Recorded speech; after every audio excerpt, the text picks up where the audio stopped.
situação caótica que está a ser vivida em muitos hospitais do país por causa... Estamos em ruptura nos serviços de urgência, nos blocos... 97% do corpo de direção do Hospital Central de Setúbal está demissionário. Pessoas a recorrer às urgências disparou. Porta fechada para todas as situações urgentes. Demitiram-se mais de metade dos chefes de equipa de urgência do Hospital de Braga, cirúrgica do Hospital de Santa Maria. Eu tenho vergonha dos serviços e dos cuidados que eu presto. E o que se passa no Hospital das Caldas é de arrepiar, segundo uma situação de caos.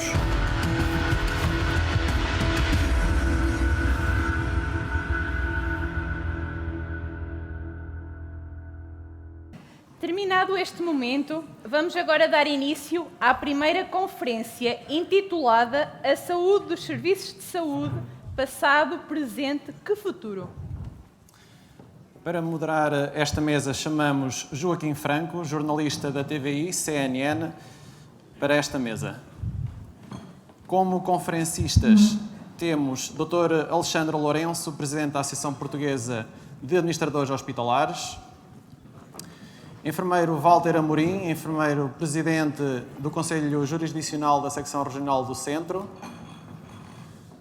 Dr. José Manuel Almeida, médico, diretor do Serviço de Urgência do Hospital de Faro, do Centro Hospitalar Universitário do Algarve, Dr. Nelson Pereira, médico, diretor da Unidade Autónoma de Gestão de Urgência e Medicina Intensiva do Centro Hospitalar Universitário de São João, Sr. Enfermeiro António Veiga, Serviço de Urgência Polo Hospital Geral do Centro Hospitalar Universitário de Coimbra, Sr. Enfermeiro Pedro Caldeira, enfermeiro, diretor pedagógico e dos serviços de emergência da Blue Ocean Medical, e por via Zoom, via online, teremos o enfermeiro Lugero Gonçalves, enfermeiro gestor do Serviço de Urgência do Hospital Dr. Nélio Mendonça, do Funchal, da Região Autónoma da Madeira, e também por via online, através de Zoom, Sr. Enfermeiro João Mendonça, enfermeiro gestor do Serviço de Urgência do Hospital do Divino Espírito Santo, de Ponta Delgada, da Região Autónoma dos Açores. Tem agora a palavra Joaquim Franco. Ora, creio que posso tirar a máscara, pelo menos enquanto falamos, não é? Muito bom dia a todos e a todas. É uma honra estar em Coimbra, estar diante desta plateia, não digo cheia, mas quase cheia, o que é uma alegria tremenda. Estamos num debate sobre os serviços de urgência e emergência, num tempo que é ainda de grande perplexidade, como ouvimos nas mesas anteriores e agora na sessão de abertura. Eu não sou das ciências exatas, de facto, na exata medida, a minha formação é na área das ciências sociais e humanas. Vejam só, ciência, história e sociologia da religião. Já estarão a perguntar o que é que este tipo está aqui a fazer. Na verdade, essa de facto é a minha formação académica, mas a minha formação profissional é, obviamente, em jornalismo. Sou jornalista encartado já vai para 35 anos e da saúde já fiz centenas de trabalhos, seja direta, seja indiretamente, trabalhos de investigação e outros. E já conheci e conheço muita gente na vossa área. Mas tenho uma outra formação, uma terceira formação. Costuma dizer-se que é a formação de vida, no caso é mesmo literal. Tenho uma formação de vida e essa formação de vida e familiar concretiza-se no facto de, em casa, ter uma enfermeira diariamente comigo. E portanto, digamos que é assim, ela viveu já quase, vive também há quase 30 anos neste meio, passou pelos cuidados intensivos pediátricos, saúde familiar, e nos últimos anos, à semelhança de muitos outros enfermeiros, nos últimos 2 anos, sobretudo no último ano, a fazer aquilo que quase todos os enfermeiros sabem que tiveram de fazer, não é? E eu próprio também servi um bocadinho de cobaia aqui no meu braço para essa função. Este congresso, portanto, ou seja, tenho estas 3 formações, julgo que terei alguma legitimidade, pelo menos, para estar aqui a moderar esta mesa com especialistas. Eu acho, há pouco achei estranho, comentava aqui com a organização, estão só homens nesta mesa. Para mim é muito estranho, porque eu olho à frente e vejo, sobretudo, mulheres. Não é sintomático, é apenas uma coincidência, certamente. Este congresso parte de duas premissas: a urgência e a emergência. Estamos, de facto, numa realidade dual. Enfim, por via de uma espécie de vício académico, no estudo das culturas clássicas e pré-clássicas, eu sempre tive a preocupação, estudo das ciências clássicas e pré-clássicas, de onde vem, de resto, o conceito de medicina e de ética do cuidado, não é? Sempre tive a preocupação de ir à etimologia das palavras, de estudar o fundo, a raiz das palavras, a alma das palavras, porque cada palavra respira uma alma e uma história. Embora venha de trás, lá do grego, urgência remete-nos para um imperativo latino. É o imperativo da ação, não é? Atacar com toda a força. É um pouco essa a ideia que se tem. Atacar com toda a força. Urgência é atacar com toda a força, ou se formos mais atrás, empurrar para a ação. Ou seja, a urgência já é uma consequência. Que resulta do quê? Resulta da emergência. Dessa eclosão de uma situação concreta, como se dizia há pouco, ouvíamos aqui, de uma situação aguda, de uma ocorrência aguda. O desafio é emergente, emerge, vem à tona e implica uma urgência.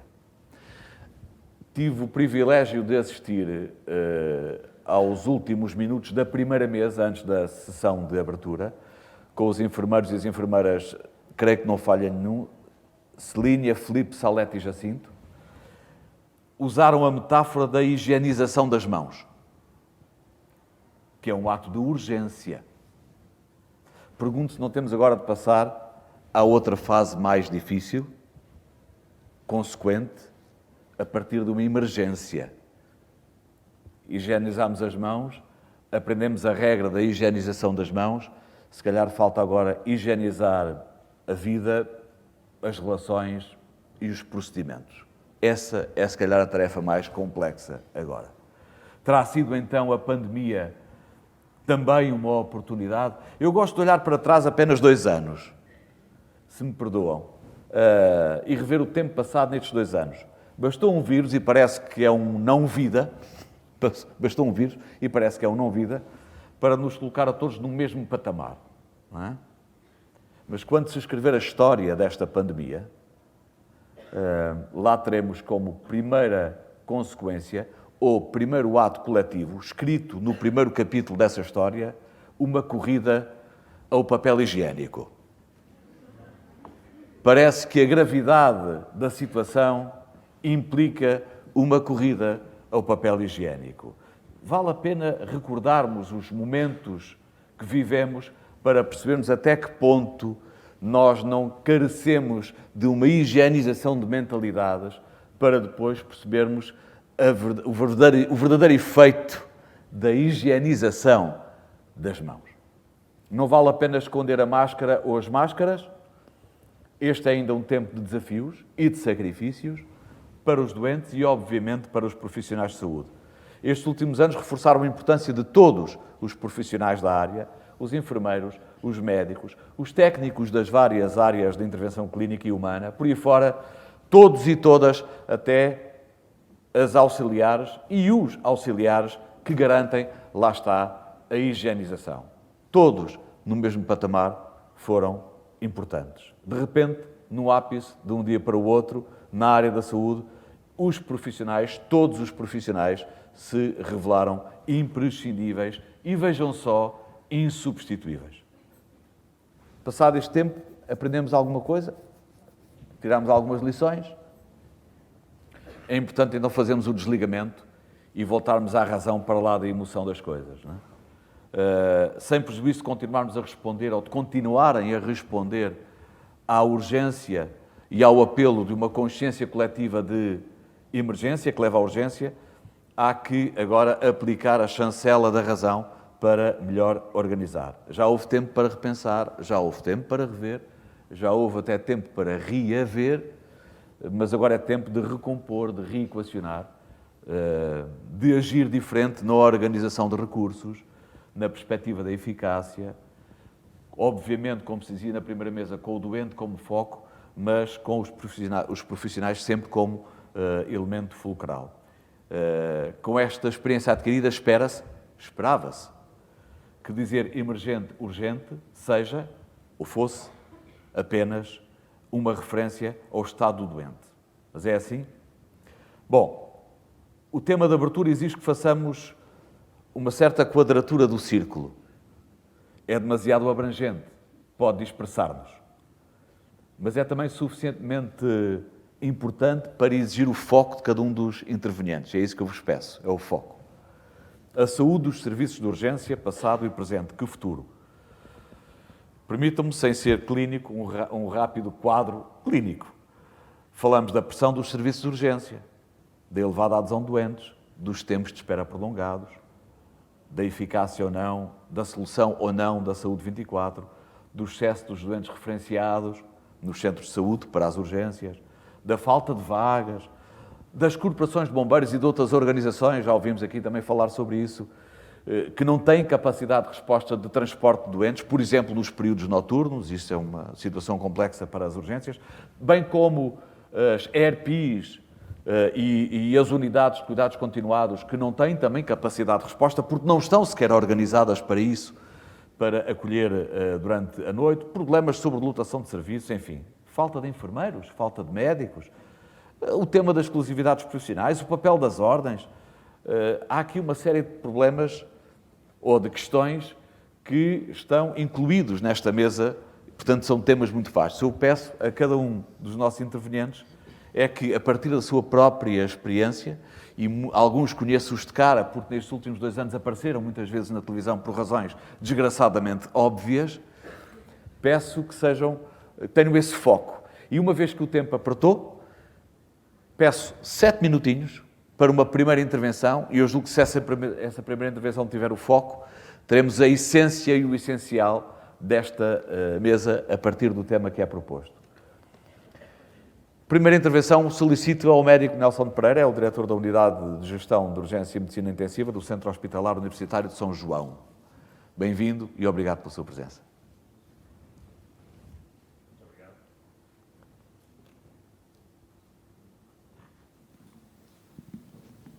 Já está. Agora sim. Mas muito bom dia a todos. Muito obrigado pelo convite para aqui estar, é uma honra. Enquanto médico tenho alguma tentação em falar, sobretudo sobre medicina, e vou tentar controlar-me, porque efetivamente os serviços de urgência são feitos de todos os profissionais de saúde e são maioritariamente feitos de enfermeiros. Mas é evidente que quando analisamos a problemática da rede de urgência e do funcionamento dos serviços de urgência, temos que falar de muito mais coisas do que dos enfermeiros. Dizer que eu também não sou das ciências exatas, que é uma coisa que as pessoas tendem a esquecer. A medicina não é uma ciência exata. A medicina é uma ciência probabilística. E os serviços de urgência são serviços onde claramente temos que, todos os dias, inovar, adaptar, desenrascar. Lembrei-me, a propósito do episódio do papel higiênico, que quando nos primeiros dias já estava de tal forma envolvido nas atividades do hospital, quer eu, quer a minha mulher, já não conseguíamos sequer sair em tempo útil para ir às compras. Pedi aos meus filhos para irem às compras, as compras normais do dia-a-dia. E telefonaram-me a dizer, oh pai, as prateleiras estão vazias, não há papel higiênico. Eu disse, oh filha, não te preocupes, traz toalhitas. É este ambiente dos serviços de urgência onde claramente nós temos que todos os dias desenrascar, inovar, planear, antecipar, mas sobretudo, dizia o nosso moderador que olhava sobretudo para os últimos 2 anos. E eu infelizmente tenho que olhar para os últimos 20 anos. Há 20 anos atrás eu apresentei o primeiro projeto de reorganização de um serviço de urgência, no Hospital de Matosinhos, onde estava ainda a fazer o meu internato. E 20 anos depois, aqui, nesta sala, provavelmente vou dizer as mesmas coisas que disse nesse meu primeiro projeto. E há bocadinho, ali sentado, aqui com o Dr. José Manuel Almeida, estávamos precisamente a discutir isso, e ele estava-me a dizer que, um ano antes, tinha estado no primeiro grupo de trabalho em que ele tinha participado para a reforma dos serviços de urgência. Ao longo de 20 anos foram tantos, mas tantos grupos de trabalho para discutir exatamente a mesma coisa, para chegar exatamente às mesmas conclusões, porque, curiosamente, estamos todos de acordo, sabemos exatamente qual é o caminho. E a enfermeira Áurea, há bocadinho, na sua alocução, falou de praticamente quase todas as coisas que eu gostava de dizer aqui. E ainda assim, curiosamente, estamos exatamente no mesmo ponto que estávamos há 20 anos atrás, a discutir exatamente as mesmas coisas. Simplificando e tentando sintetizar um problema que é extraordinariamente complexo, que tem décadas, que obviamente não se resolve por passe de mágica.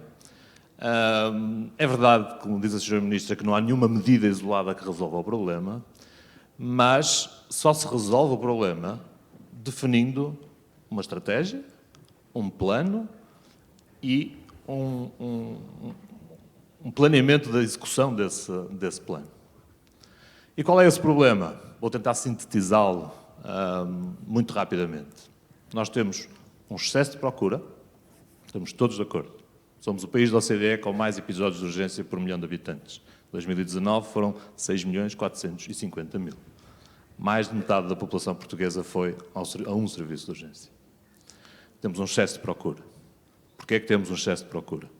Temos um excesso de procura porque somos culturalmente irresponsáveis, porque, de facto, vamos onde não devíamos ir, mesmo que tenhamos alternativas. Há bocado falava-se também de hiperutilizadores. Obviamente, os hiperutilizadores são um problema. Os doentes que vão 20, 30 vezes por ano ao serviço de urgência são um problema. Esses são os doentes das doenças crónicas que precisam de uma resposta concreta e específica que podemos falar a seguir. Mas o meu problema não são os hiperfrequentadores ou utilizadores. O meu problema são os hiperabusadores. São aqueles que não vão 30 vezes por ano. Vão 8, 10 vezes por ano.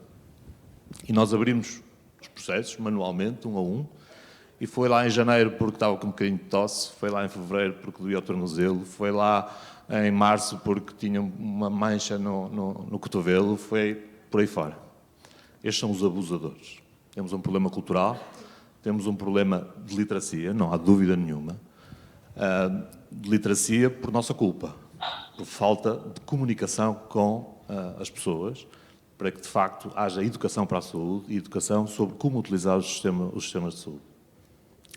Depois temos excesso de procura porque, claramente, temos um déficit de oferta para a doença aguda, não urgente, não emergente. Nós temos, basicamente, o nosso Serviço Nacional de Saúde com dois pilares: os cuidados de saúde primários e os cuidados hospitalares, e, claro, a jusante, os cuidados continuados e quejandos. Mas, do ponto de vista da doença aguda, os cuidados de saúde primários e os cuidados hospitalares. E nos cuidados de saúde primários, ao longo destes 20 anos, fomos criando um sistema que se distanciou dos cuidados da doença aguda. Estamos muito vocacionados para o acompanhamento das crianças, da grávida, saúde geral, prevenção, rastreios, doença crónica, 2 consultas, 2 hemoglobinas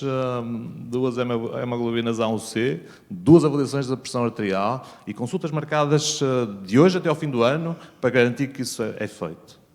E depois, cada dia, quando alguém precisa, porque tem uma infecção urinária, uma simples cistite, quando tem uma amigdalite ou outra coisa qualquer, não consegue, de facto, aceder a uma consulta de doença aguda em tempo útil, no próprio dia ou no dia seguinte. E todo o sistema dos cuidados de saúde primários tem que ser reformado para, de facto, poder dar resposta a estes doentes. E por isso, e em consequência disso, nós temos um serviço de urgência, muitos serviços de urgência, obviamente tinha a tentação de falar do meu, onde temos um conjunto elevadíssimo de pessoas que vão ao serviço de urgência com doença não urgente, não emergente e que não deviam estar lá. Temos um serviço de urgência, o meu, que recebe 55% de doentes não referenciados. Autorreferenciação, vão pelo próprio pé. Não devia ser assim. Devíamos criar mecanismos para que, efetivamente, os doentes chegassem ao serviço de urgência com referenciação prévia. São sempre bem referenciados, quem trabalha no serviço de urgência sabe que não. Vão muitas vezes mal referenciados do SNS 24, muitas vezes mal referenciados dos cuidados de saúde primários, mas não interessa. Eu prefiro trabalhar com o SNS 24 e com os cuidados de saúde primários do que com cada cidadão que vai individualmente ao serviço de urgência. Precisamos claramente de melhorar aí. Do lado dos serviços de urgência, temos um óbvio déficit organizacional. Temos a maior parte dos nossos hospitais, para não dizer todos, baseando uma boa parte dos atendimentos baseados em prestadores de serviços. Médicos sem especialidade, médicos sem qualificação. E os nossos doentes estão entregues a essas equipas. Temos organizações que se baseiam no modelo clássico, de cada serviço dá uma perninha no serviço de urgência.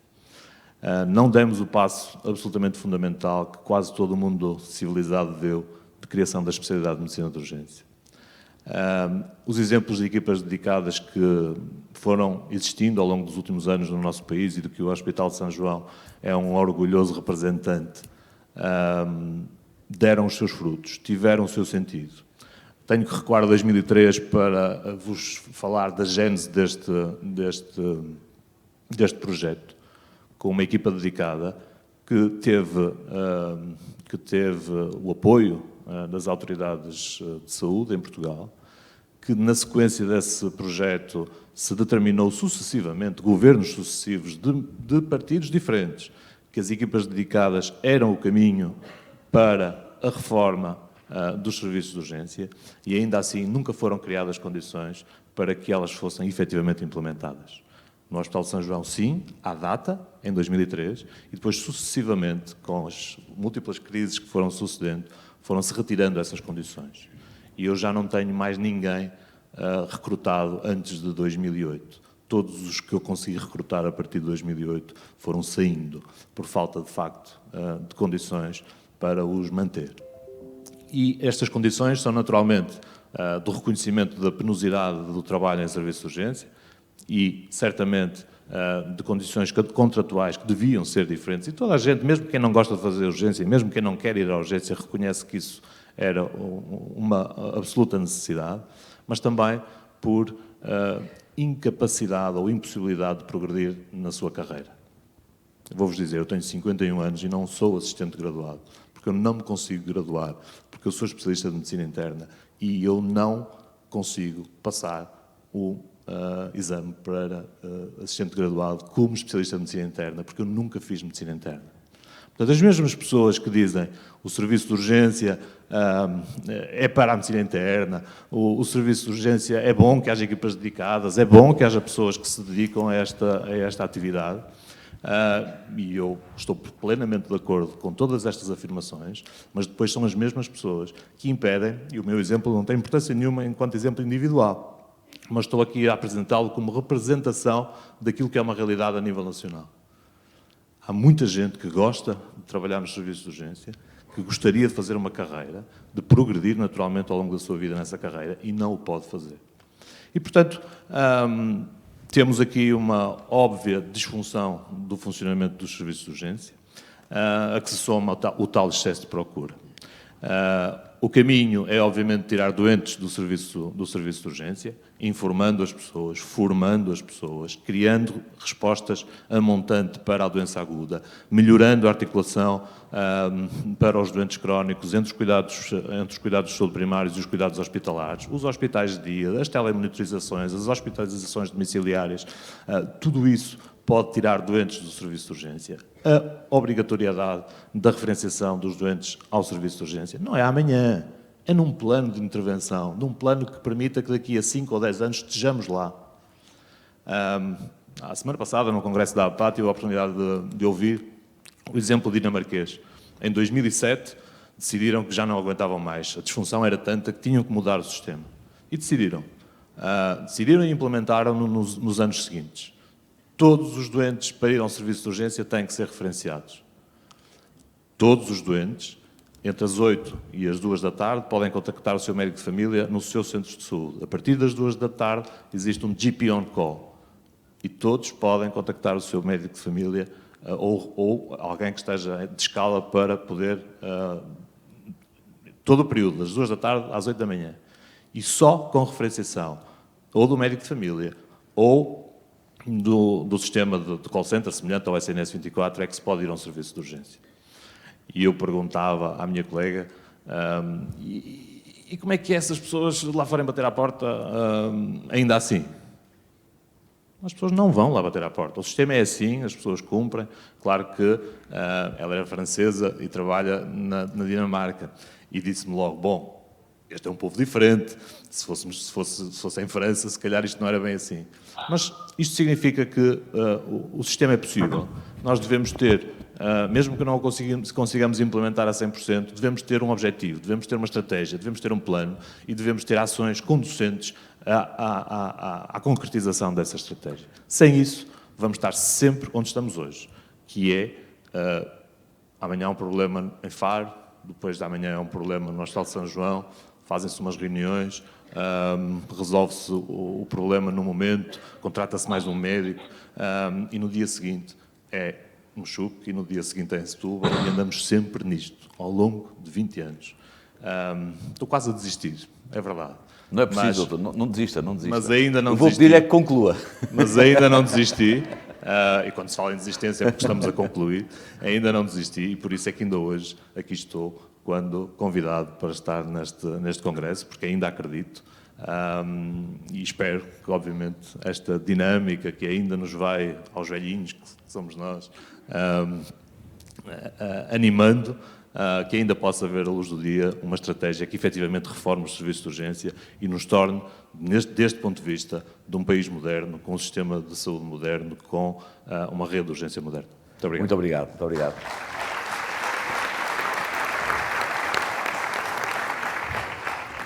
Das várias ideias, sublinhei aqui a necessidade de uma nova cultura e também cultura de comunicação como parte integrante do processo de resolução de alguns problemas. Até para testarmos o sistema, eu julgo que poderíamos saltar ao oceano. Eu proponho que falemos já, por exemplo, com a Madeira. O enfermeiro Ludgero Gonçalves está a ouvir-nos bem? Nós estamos a ouvi-lo também. Por favor, do Serviço de Urgência da Regional Autónoma da Madeira, enfermeiro gestor. Seja bem-vindo. Olá, muito bom dia. Obrigado pelo convite.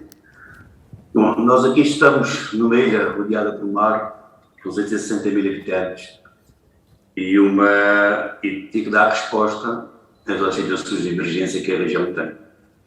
Temos um sistema que na região é implementado, em contemplam 8 centros de saúde com urgências, e temos também o Hospital do Coronel Mendonça, que no fundo é a porta final onde todos os doentes aqui chegam à urgência. Temos problemas com todos os serviços de urgência têm. As nossas capacidades físicas portanto, são claramente insuficientes para o número de doentes que diariamente, 240 que nos chegam aqui ao serviço de urgência. Temos os problemas também, que é o Conselho do Funchal, onde se situa perto de 50% da população, é um conselho que não tem um centro de atendimento permanente. E, portanto, se juntarmos essa parte da população, e juntamento com toda aquela que durante o dia vem cá trabalhar para o Funchal, bem como, e sabem perfeitamente bem que nós somos uma região turista, com muitos turistas que estão na região diariamente, portanto, torna-se cada vez mais difícil poder dar uma resposta adequada, prestar cuidados seguros, habitações seguras, e que é uma nossa anseio que nós tínhamos Naturalmente, nós temos que dar resposta a todas as situações. Não temos a quem nos recorrer em caso de grandes traumas, de grandes catástrofes, porque estamos, infelizmente, a cerca de 2 horas de Lisboa e a 1h30 de Canárias, que são a zona onde nós podemos, em caso de necessidade, poder socorrer. Felizmente, nos meus 41 anos de urgência, nós ainda não precisamos, com exceção dos doentes, quando temos doentes queimados, ter que recorrer a outras instituições de saúde fora da região, mas estamos sempre preocupados, porque nós temos uma saturação do serviço de urgência, temos uma referenciação dos serviços, as pessoas que recorrem ao serviço, também temos que assumir que não temos respostas adequadas para as pessoas poderem recorrer a algum sítio, a não ser aqui no serviço de urgência. E depois também temos, penso que igual também como se passa aí no continente, as dificuldades das respostas de serviço de internamento às necessidades que temos uma média muito alta de internamentos do serviço de urgência, 14%, portanto é uma coisa que é muito alta, diariamente, claro, e é frequentíssimo. Nós temos 10, 15, 20 doentes a guardar vaga, ou por vezes até mais, porque não existem câmaras disponíveis. E a nossa preocupação é que se porventura existe qualquer catástrofe, um autocarro vir, como já aconteceu, ou os incêndios como houve há uns anos atrás. Portanto, tudo isto preocupa-nos imenso. Além de que temos uma noção dos cuidados que nós prestamos, porventura não são as mais seguras, porque os doentes param dos corredores, 2, 3 dias a guardar internamento, situações também de altas médicas, de com alta, que as famílias, por isso, simplesmente, não podem vir para os hospitais, ou que as pessoas já vivem sozinhas e são cometidas de uma doença súbita e por isso não têm capacidade de ingressar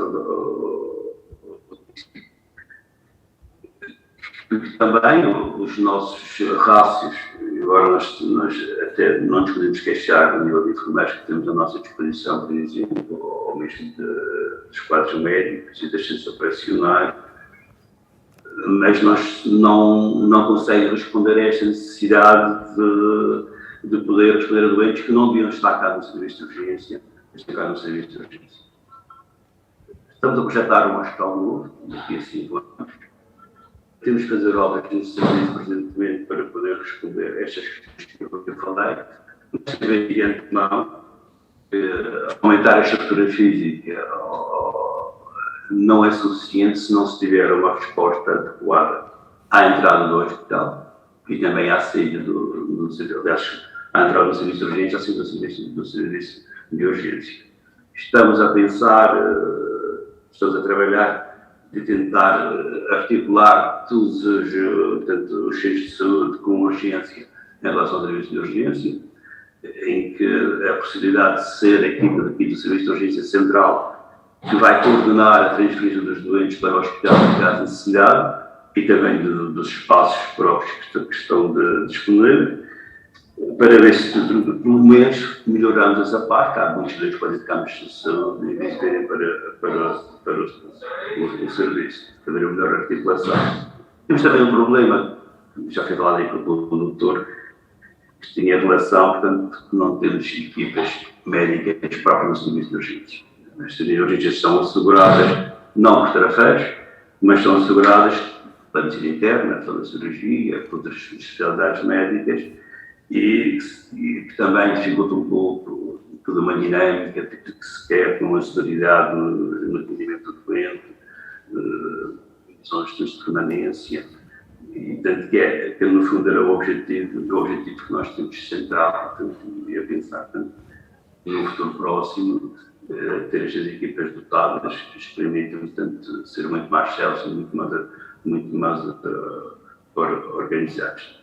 Trabalhamos muito na formação, tanto treinos, todos fazemos os MRNIs, os sábados, portanto, os enfermeiros formam nas suas especialidades na área da medicina cirúrgica, aquela porventura nos diz mais urgência, mas tudo isto, nós temos a sensação que o que é necessário é organizar, entrar no serviço de urgência, procurar e haja respostas à entrada do serviço, especialmente o conceito do Funchal, conhecido por grande parte da população. E também procurar que os internamentos sejam muito mais céleres, sejam muito menos de internamento, de forma a também poder responder às necessidades que nós temos dos serviços que nós temos. Trabalhamos com outra coisa que é a população cada vez mais intensiva, cada vez mais dependente, cada vez com mais comorbilidades, com alterações cognitivas significativas, e são doentes que ocupam muito mais espaço do que anteriormente, que há uns anos atrás se ocupavam. Os serviços de urbanização são muito maiores, são necessárias marcas, são necessários todos os cuidados a ter estes doentes, a nível de segurança, a nível de infecção hospitalar, e tudo isso é algo que nós vemos que a tendência sempre se agravar e nunca melhorar. E temos desafio, respostas, o que é que vamos encontrar, o que é que a região aqui poderemos encontrar de forma a poder, porque os serviços de urgência têm o seu papel, que é naquilo que é nas situações de urgência e urgentes, que representam, porventura, 60% dos nossos doentes. Muito obrigado. Enfermeiro Lugero, vamos ter de... Obrigado. Vou pedir que conclua, se possível. Não, é isso que eu não fico. Muito bem. Muito obrigado pela sua intervenção a partir do Atlântico. Passava, uma vez que o tempo aperta. Muito obrigado. Médico José Manuel Almeida, diretor do Serviço de Urgência do Hospital de Faro. Bom dia, obrigado. Bom dia, não, já. Boa tarde. De que maneira? Vamos a isso. Olá, bom dia a todos. Uma palavra inicial de agradecimento a quem se lembrou da Urgência de Faro. É uma espécie de um retorno a casa. Eu trabalhei muitos anos em urgência na cidade de Coimbra e, portanto, é com particular alegria, para além do facto de cumprimentar a organização deste congresso. Eu tenho aqui uma dupla dificuldade. A primeira é falar a seguir ao Nelson, porque nós andamos nisto há não sei quanto tempo e isto exige de mim um esforço de criatividade para ser um bocadinho diferente e dizer outras coisitas que ele deixou escapar aqui, eventualmente. Não sei se deixou, se não, mas provavelmente não. Mas eu vou tentar. A outra dificuldade é a minha idade, não é? Quer dizer, nós andamos a falar disto, eu particularmente desde o ano 2000, com a chegada do sistema de Manchester a Portugal, e agora são essas vezes todas durante estes 22 anos, e agora tenho que arranjar mais uma forma para não estar sempre a dizer a mesma coisa. Aliás, foi um desafio que me fizeram algumas vezes. Às vezes convidavam para ir a debates na televisão, inclusivamente com o professor Zé Silva, que esteve aqui antes, e o desafio que me era dizer, eu consigo, não há problema, diga sempre o que costuma dizer. E, portanto, eu agora tenho aqui este desafio da criatividade. Bom, eu comecei, de facto, eu tenho que assumir algumas responsabilidades até por alguns falhantes. Portanto, muitas das coisas que estão ditas aqui são coisas que a gente anda a falar, mas ninguém fez. O que é, no mínimo, frustrante de alguma forma. Lembro só, já que também penso que no título desta mesa é a questão da história, não é? Do passado e o futuro, uma visão sobre o futuro. Há um marco essencial no ano 2000 e depois em 2002, para além da aventura do aparecimento do INEM, etc., para além disso, que foi a introdução em Portugal, em regime experimental no ano 2000, da triagem de Manchester, que nos permite estar a dizer aqui algumas coisas que até dizemos com uma certa ligeireza, mas dizemos, pronto. Mas é o Manchester que permite essa ligeireza. E depois, em 2002, uma outra coisa que eu também tive, que também, com muito gosto, dei palpite na altura, à senhora Secretária de Estado da Saúde, a doutora Carmen Pinhatelli, que aproveito para cumprimentar, que é uma coisa que é muito poucas vezes referida, que é a criação do Serviço de Urgência como Serviço de Ação Médica Hospitalar.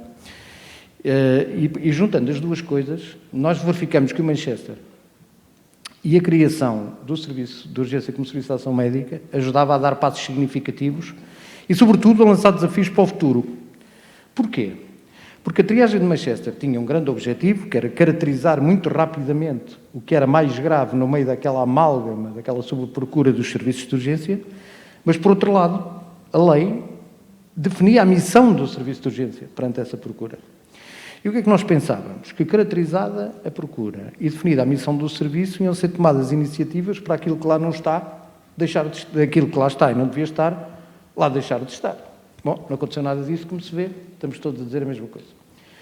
Mas as coisas evoluíram num determinado sentido, e depois, em 2006, 2007, eu tive a oportunidade de viver isto, naquele governo glorioso dos encerramentos dos serviços de urgência, e surgiu um outro marco histórico, ao qual eu também estou ligado, espero que funcione, que é a questão do SUB. Porque há um marco histórico que desfez, porque nós estamos a falar de cuidados primários, que é o marco dos SAPs. O SAP era uma espécie de uma urgência que eu não sei se lembram, talvez não os mais novos, se calhar ainda não eram nascidos, que é a questão de dizer primeiro vão ao centro de saúde. Bom, isso foi de tal modo, a população aderiu de tal forma, com literacia ou sem ela, que em 2006 e 2007 andámos todos a correr a dizer calma, se estiver abrocolado, se o braço não mexer, não vá. E então nasceram as vias verdes, e aproveito para me lembrar com muita gratidão também do professor Seabra Gomes, com quem trabalhámos arduamente para definir o que são hoje as vias verdes. Portanto, há caminho que está feito. Há caminho que está feito. E chegado aqui, nós utilizamos hoje o velho aforismo das pessoas que não deviam estar. Eu tive uma vez num debate em França com o António Marques. É bom, estes congressos são bons para nós fazermos aquela conversa de velhos, não é? Com o António Marques tivemos um congresso em França e uma das frases que eu recordei é: eles consideraram que o sistema estava falido porque tinha um episódio de urgência por cada 8 pessoas. Nós temos praticamente um episódio por cada pessoa, por ano. E provavelmente não o consideramos falido porque ele está exatamente como estava nessa altura. E, portanto, nós temos uma grande margem de resiliência. E confrontados com esta mescla absurda de situações clínicas que aparecem no serviço de urgência, reparem que em 2005 começámos a definir uma espécie de currículo, com aquilo que viria a ser a Sociedade Europeia de Medicina de Urgência, uma espécie de currículo para a medicina de urgência. Em 2005, penso eu, espero não estar enganado na data, não sei se faz ideia, em 2005. Bom, aqui chegados, e também não há especialidade de medicina de urgência. Portanto, nós andamos a falar de uma série de coisas que não surtiram efeito. Isso para dizer o quê? Que nós não podemos desistir disto. E há duas coisas que são essenciais com estes marcos históricos nós já conseguiremos trabalhar, que é criar efetivamente a especialidade de medicina de urgência, porque o Manchester também a fez necessária. Porquê? Porque o Manchester, a partir de 2014, o Grupo Português de Triagem, por acordo com o Governo da altura, dissemos que a seguir à triagem não é apenas a atribuição da prioridade, agora tem obrigatoriamente circuitos de encaminhamento. O que é esse circuitos de encaminhamento? É o trajeto do doente para médico adequado e espaço adequado. E como é que nós sabemos se isto funciona? Pelo número de vezes que o doente chega ao médico adequado e depois muda de mãos. Afinal, não é meu, Nelson, vê lá. E depois criámos aquela entidade clínica, esse doente não é meu. Que é uma coisa nova, essa de facto andou, essa funcionou, está a funcionar e funciona bastante bem, aliás. Prevalente. Sim, mas muito, sim. Nós nunca acertamos com o médico certo. E depois há aquela triagem de pé de orelha, que é, eu não percebo nada de triagem. Porquê? Porque o Manchester, de que eu falo com muito orgulho, é talvez o principal instrumento de gestão clínica dos serviços de urgência, quando bem aplicado. O que é que quer dizer bem aplicado? Quer dizer baseado em informação e baseado em auditoria sistemática. Eu não conheço bem nenhum serviço que audite tanto o seu serviço como nós. Mas todos mandam palpites. Então temos aquela triagem auxiliar, que é do médico, que vai para as orelhas do profissional de triagem, explicar que aquilo não é dele logo à partida. Provavelmente, todos têm razão. Porque aqui o grande problema é que com uma mera apresentação clínica não há nenhuma especialidade que consiga afirmar a priori que é seu. E é aqui que surge a medicina de urgência. A necessidade de medicina de urgência é feita destas coisas que nós estamos a falar aqui. Tudo o que nós estamos a dizer aqui diz assim: temos que criar a especialidade de medicina de urgência. Tanto mais que ela tem que vir em contramão da hiperespecialidade. Eu sou cirurgião. Se eu quiser, sou cirurgião do polegar. Dedico a minha vida, e depois fico como a Nelson, não consigo fazer exame para graduado sénior. Mas posso ser o cirurgião do polegar. Qual é o meu papel na urgência? É dizer que esse doente não é meu. É muito raro aparecer um doente com problemas de polegar. E, portanto, nós vivemos uma espécie de contrassenso humorístico que começa a ser lamentável. É lamentável. Porque, como o Nelson bem diz, e é difícil afirmar o que ele afirma, hoje em dia, eu estou à vontade porque colaborei com governos. Portanto, estou à vontade. Não é nenhuma acusação dirigida, nem é nenhum alerta de má-fé. É apenas dizer que o Nelson afirmou aqui é nós conhecemos a solução. Nós conhecemos, e a solução assenta, sobretudo, em dois aspectos essenciais, e eu já testei uma delas, permitam-me uma homenagem até emotiva. Eu sou provavelmente o diretor de serviço de urgência mais antigo do país, porque assim que saiu a lei do Serviço de Ação Médica, fui logo diretor de serviço de urgência. Está aqui um enfermeiro que não me deixa mentir, e não deixei de ser diretor de serviços de urgência mesmo quando fui para o estrangeiro. E nós... Eu experimentei muitas destas coisas, destes conceitos, e permitam-me uma homenagem ao Serviço de Urgência do Centro Hospitalar de Coimbra, porque está aqui muita gente que trabalhou comigo arduamente e sabe que aquilo que eu estou a dizer é sentido. Nós trabalhamos nesse sentido. Em dois aspectos essenciais. E recordo com saudade uma coisa chamada Unidade de Saúde Coimbra Sul, que significava planos de referenciação e reorientação de doentes menos urgentes, ou não urgentes. Para vos dizer que também, em 2007, nós obrigámos, por recomendação ao Sr. Ministro da altura, o professor Correia de Campos, que se criasse a consulta aberta para doença aguda não urgente. Quantas há? Funcionam a que horas?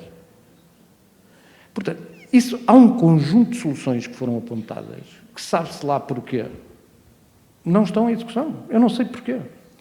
E eu, quando vim agora do Brasil, em 2017, vinha com a gloriosa expectativa de ver o que é que tinha acontecido de novo. E disse há pouco, ao Nelson em particular, que eu consegui fazer muito mais alterações estruturais objetivas no Brasil, onde o ponto de partida também era baixo, do que aqui.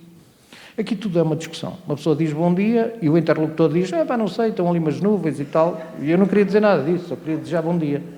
Mas depois há sempre aqui eu acho que é uma coisa terrível. E já agora eu acho que, por dever de ofício, eu não acho que nós devamos utilizar a urgência inadequada e coisas assim, isso é para lei. Quer dizer, eu não acredito que o doente seja doido.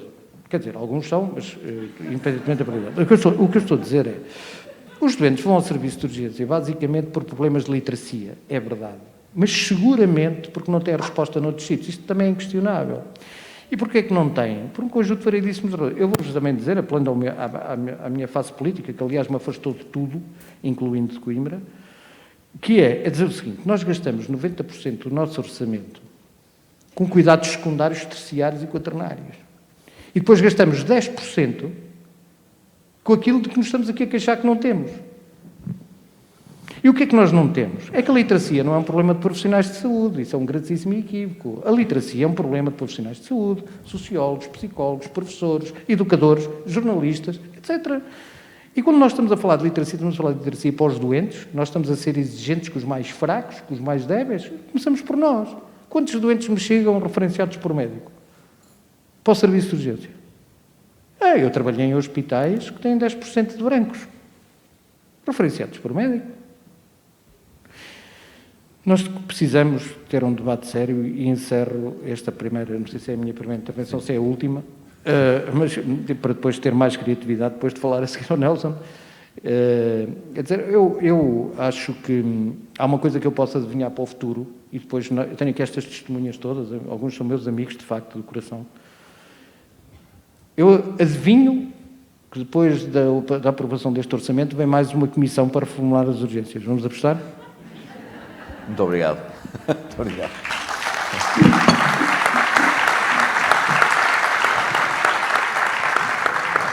Antes de voltarmos ao oceano, passava a palavra a Alexandre Lourenço, administrador hospitalar e presidente da Associação Portuguesa dos Administradores Hospitalares. Muito obrigado. Antes de mais, bom dia a todos, ou boa tarde, é um prazer estar aqui convosco. Eu creio que esta questão das urgências, eu também vou tentar ser o mais breve possível, mas é um sintoma, o que nós vivemos hoje é um pouco um sintoma de uma disfunção do sistema, não é um problema único central ao serviço de urgência, é bastante mais vasto do que isso. Eu até pegando no que se estava a dizer em relação à criação de uma comissão. Eu creio que a decisão de políticas públicas começa, eu estou atento, quando surge um problema, estou atento. Depois, eu estou preocupado. E depois do eu estou preocupado, vou reunir. E depois, a seguir, vou criar uma comissão. E, em muitos aspectos, a verdade é que nós, há 20 anos, vamos dizendo um pouco o mesmo em relação às respostas do Serviço Nacional de Saúde. A verdade é que também, em 20 anos, tem existido uma degradação nas respostas diretas à população. E é evidente que o Serviço Nacional de Saúde não é o mesmo de há 40 anos, está bastante melhor, é importante reconhecer isso, mas a verdade é que nos últimos 20 anos, particularmente na resposta aguda, temos tido um crescente de dificuldades. E nós vimos isto hoje, nos momentos que temos, que vimos, aliás, de uma forma episódica e contínua, algo que não víamos há 10 anos atrás, que era o encerramento de urgências hospitalares, urgências secundárias e terciárias, sistematicamente encerradas, e isso decorre, essencialmente, é uma disfunção grande do sistema, que vai mais atrás do que o serviço de urgência. Não é uma questão do serviço de urgência, é uma questão de planeamento, de gestão de recursos humanos. Vimos um sobrefluxo aos serviços de urgência, e porque, evidentemente, não existe nenhuma alternativa no sistema ao serviço de urgência. E o que é mais grave da não existência dessa alternativa é a caracterização das pessoas que vão ao serviço de urgência. Porque quem vai hoje ao serviço de urgência é quem realmente não tem outra alternativa. Porque ninguém de bom grado é tolo o suficiente, é maluco o suficiente para estar à espera para ser atendido em 8 horas, numa sala de espera. E isto continua a acontecer, ou mais, em alguns casos. Porque quem tem oportunidade e quem tem alternativa vai a outros serviços, porventura não tão complexos, mas que resolvem os problemas. E, particularmente, estas pessoas, que muitas delas já desistiram do Serviço Nacional de Saúde, vão ao setor privado. Não é um problema de público-privado ou de cuidados de saúde primários, cuidados hospitalares. É um problema de sistema, porque só quem tem meios é que consegue aceder ao setor privado. E, nesse aspecto, reparem que na região da Grande Lisboa, 30% da população não tem acesso a médico de família. E mais 50% desta população já tem formas alternativas de cobertura de saúde, que passam para além do Serviço Nacional de Saúde. Através de seguros privados, através do maior subsistema que nós temos, que é a ADSE. Aliás, quantas pessoas são aqui funcionários com contratos individuais de trabalho e quantas é que não quiseram ter a ADSE quando tiveram a oportunidade ainda aqui há um par de anos? Todos quiseram ter a ADSE. Porque a ADSE é uma alternativa, mesmo para quem trabalha dentro do sistema. E, nesse aspecto, as pessoas que têm alternativas não vão, na maior parte dos casos, indevidamente aos serviços de urgência. Vão a outros locais. E isto é uma disfunção do sistema particularmente grave quando, cada vez mais, existe um problema de acesso a cuidados de saúde por motivos económicos. Em Portugal, nós temos tido um crescente nos últimos 20 anos dos pagamentos diretos. 1 em cada 10 portugueses enfrenta despesas catastróficas em saúde, que é algo que, na prática, opta entre bens essenciais e cuidados de saúde. E isto é grave. E o que muitas vezes esta tendência terá sempre um sentido de agravamento devido a outros fenómenos, como a questão do envelhecimento. E em que nós não conseguimos olhar para uma resposta adequada às questões societárias relacionadas com o envelhecimento, ou mesmo com as necessidades da população, que hoje, em 2022, são diferentes das que eram no ano 2000. Alguém que trabalhe hoje, que tenha uma vida ativa, tem uma dificuldade enorme de contactar o seu médico de família ou enfermeiro de família fora do horário de funcionamento dos centros de saúde, se não impossível. E já não estou a falar praticamente do encerramento dos centros de saúde durante pandemia e pós-pandemia. E a incapacidade de contactar os médicos de família. Quem trabalha e tem uma vida ativa tem uma dificuldade enorme de ter, por exemplo, um filho doente que tem que ir buscá-lo à escola e às 5, 6, 7, 8 da tarde procurar um serviço aberto público para levar o seu filho doente. Ou, em muitos casos, vimos horas de espera, por exemplo, na linha SNS 24, para ser atendidos. Portanto, não existe alternativa para quem trabalha, para quem é mais idoso ou para quem tem mais necessidades socioeconómicas. E daí que estas pessoas vão ao serviço de urgência. E aí parece-me que é claro a necessidade de reestruturar, permitam-me fazer a montante, os serviços de saúde. E é de encontrar essas respostas, porque algo tem que ser analisado, mesmo no caso português. Nós encerramos os sapos, os sapinhos, os sapões, o que existia na primeira década do século, mas a verdade é que não criamos nenhuma alternativa a estes serviços. Eles podiam prestar serviços de menor qualidade, mas prestavam alguma coisa e era uma porta aberta para as pessoas. E hoje nós não temos essa capacidade, não temos esses serviços. Não criámos respostas alternativas. E temos que pensar o que é que vamos fazer, porque os cuidados primários atuais, como existem, não dão resposta. Reparem que mesmo em caso de doença aguda, uma OSF é obrigada a dar resposta em 48 horas. Em 48 horas. E confesso que atualmente não sei os números de quantas é que conseguem dar resposta em 48 horas, mas acabam por ser também uma minoria insuficiente para cobrir a população, quando as USFs só cobrem 50% da população. E, evidentemente, tem que existir cada vez mais respostas ajustadas da área social e da área saúde, porque grande parte das pessoas que vão aos serviços de urgência são pessoas que muitas vezes poderíamos ter evitado esta agudização do seu estado de saúde.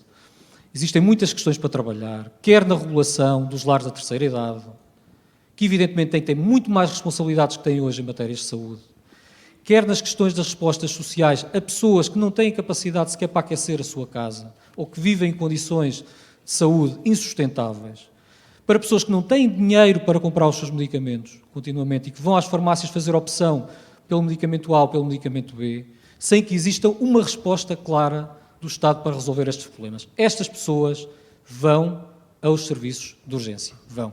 Porquê? Porque não têm alternativa. E é evidente que podemos falar de literacia das pessoas. Mas a questão da literacia não é algo que se vai resolver num mês ou 2 meses. Há medidas que se podem tomar num mês ou 2 meses. A questão da literacia é muito mais estrutural. E, evidentemente, tem que se trabalhar agora para ter resultados aqui, talvez, de 10 anos.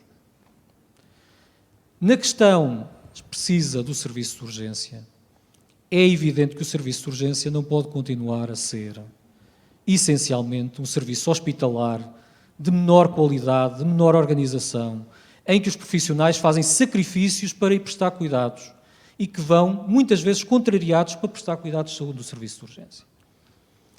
E, por outro lado, vemos claramente é que a grande maioria dos serviços de urgência nos hospitais portugueses hoje, os serviços são suportados, em muitos hospitais, por 80% de prestadores de serviço. 80%. E nós temos de perguntar porquê. Porquê? Porque é que são prestadores de serviços, não são profissionais dos quadros que querem prestar esses serviços. Porque, evidentemente, não compensa trabalhar num serviço de urgência, dada a penosidade destes serviços. Aliás, muitas pessoas que trabalham no serviço de urgência rapidamente pedem para sair para outros serviços. E, evidentemente, que existe um ajustamento das remunerações de quem trabalha no serviço de urgência. Porque o contrário, a verdade, é que quem está em prestações de serviço hoje ofere uma remuneração bastante superior a quem não tem quem não optou por essa possibilidade. Nós temos hoje profissionais contratados a 120 euros a hora em alguns hospitais do Serviço Nacional de Saúde para prestar cuidados em urgência. É inaceitável, praticamente hoje, quase uma competição que existe em algumas regiões do país para garantir que existem profissionais a trabalhar e garantir urgências abertas. Quando a opção devia ser estruturante de ter profissionais dedicados no serviço de urgência. Parece claro, mas confesso que, ao invés de se investir na especialização na medicina de urgência, ao invés de se remunerar adequadamente as pessoas que trabalham na urgência, faz-se a opção e fez-se a opção por prestações de serviço. Esta é uma opção que foi feita. Pode ser uma opção sombra, mas é uma opção, porque a opção seria remunerar adequadamente as pessoas que trabalham no serviço de urgência. Sejam enfermeiros, sejam médicos, sejam os outros profissionais que trabalham no serviço de urgência. Porque essa opção seria certamente menos dispendiosa do que a que estamos a ter agora. Porque mesmo, e dispendiosa, quer em termos de custo, quer em termos de qualidade de serviço prestado. Porque o que nós tivemos a experiência do São João, o Dr. Nelson pode também elaborar um pouco sobre isso, foi de conseguir, essencialmente, praticar salários em contratos individuais de trabalho aos profissionais médicos que estavam no serviço de urgência por um reajustamento do salário, não era um salário convencional. A partir do momento que tivemos que começar a fazer contratos de trabalho por régua e esquadro, iguais para todo o país, iguais para todos os hospitais, independentemente da função e o local onde exercem, evidentemente tornou-se impossível garantir equipas dedicadas nos serviços de urgência. E isto foi uma opção que foi tomada. As consequências são conhecidas. Permitam o jusante do serviço de urgência. Concluir, por favor. E vou ser o mais rápido possível. O nosso internamento em Portugal é, de uma forma de eficiência, mal gerido.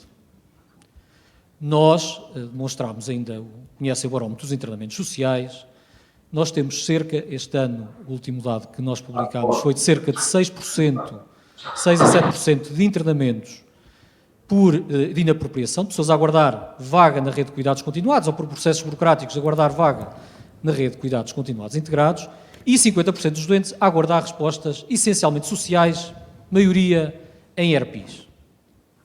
Estamos a falar, monetariamente, 125 milhões de euros que se gastam em manter os doentes com um serviço de menor qualidade, com um conjunto enorme de riscos, dentro dos hospitais. Estas camas podem estar a ser utilizadas por outros doentes, poderiam os recursos que temos alocados estar a tratar pessoas que necessitariam e, ao contrário, continuamos a tratar doentes que não deveriam estar nas nossas instalações.